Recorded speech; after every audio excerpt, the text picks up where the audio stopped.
Bonjour. Aujourd'hui, je vais présenter quelques extraits d'un livre que je crois avoir déjà présenté. C'est ce livre étonnant, Élisabeth de la Trinité, écrit spirituel au livre de vie. Voilà. Élisabeth de la Trinité, qui est morte à 26 ans, donc très jeune, mais qui avait une vie intérieure, une mystique très profonde.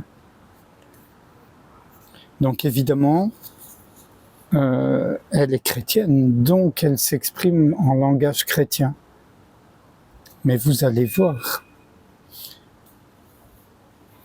dans le chapitre « J'aime entre toutes les heures de grand silence ». Que le bon Dieu est bon. Je ne trouve pas d'expression pour dire mon bonheur. Chaque jour, je l'apprécie davantage. Ici, il n'y a plus rien, plus que lui. Il est tout. Il suffit, et c'est de lui seul qu'on vit. J'aime entre toutes les heures de grand silence, et c'est pendant l'une de celles-ci que je vous écris. Représentez-vous votre Élisabeth dans sa petite cellule qui lui est si chère. C'est notre sanctuaire, rien que pour lui et pour moi. Vous devinez les bonnes heures que j'y passe avec mon bien-aimé. Tous les dimanches, nous avons le Saint-Sacrement à l'oratoire. Quand j'ouvre la porte, que je contemple le divin prisonnier qui m'a faite prisonnière dans ce Carmel, il me semble que c'est un peu la porte du ciel qui s'ouvre. Alors, je place devant mon Jésus tous ceux qui sont dans mon cœur, et là près de lui je les retrouve. Vous voyez que bien souvent je pense à vous, mais je sais que vous ne m'oubliez pas, que tous les matins en offrant le saint sacrifice, vous avez un souvenir pour votre petite carmélite qui vous confia son secret il y a bien longtemps. Je ne regrette pas ces années d'attente. Mon bonheur est si grand qu'il fallait bien l'acheter. Que le bon Dieu est bon.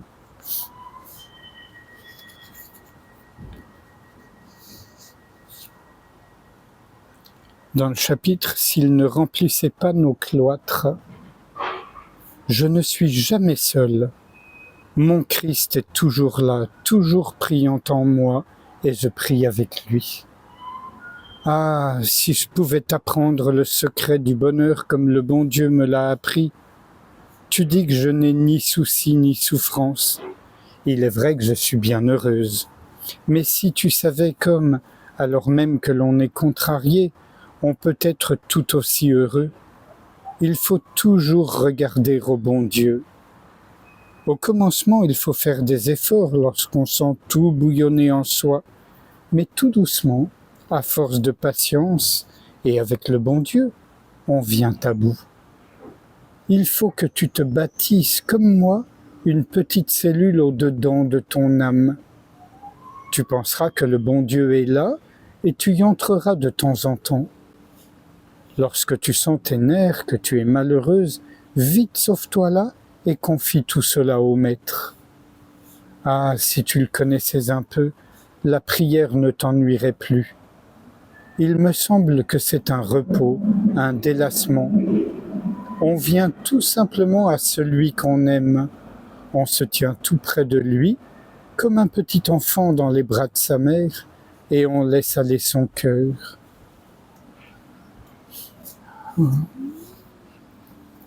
Et un tout dernier extrait. L'âme la plus libre est la plus oublieuse d'elle-même. Il me semble que l'âme la plus libre, c'est la plus oublieuse d'elle-même. Si l'on me demandait le secret du bonheur, je dirais que c'est de ne plus tenir compte de soi, de se nier tout le temps. Voilà une bonne façon de faire mourir l'orgueil. On le prend par la famine. Vois-tu, l'orgueil, c'est l'amour de nous-mêmes. Eh bien, il faut que l'amour de Dieu soit si fort qu'il éteigne tout amour en nous.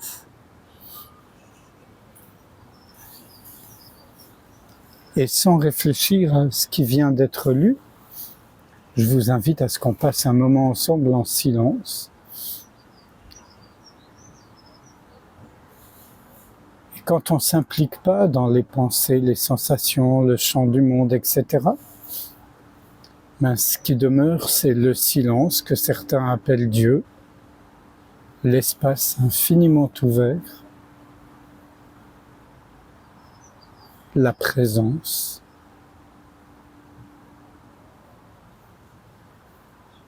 Rien à rejeter, rien à retenir, rien à transformer.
Je vous remercie. À bientôt.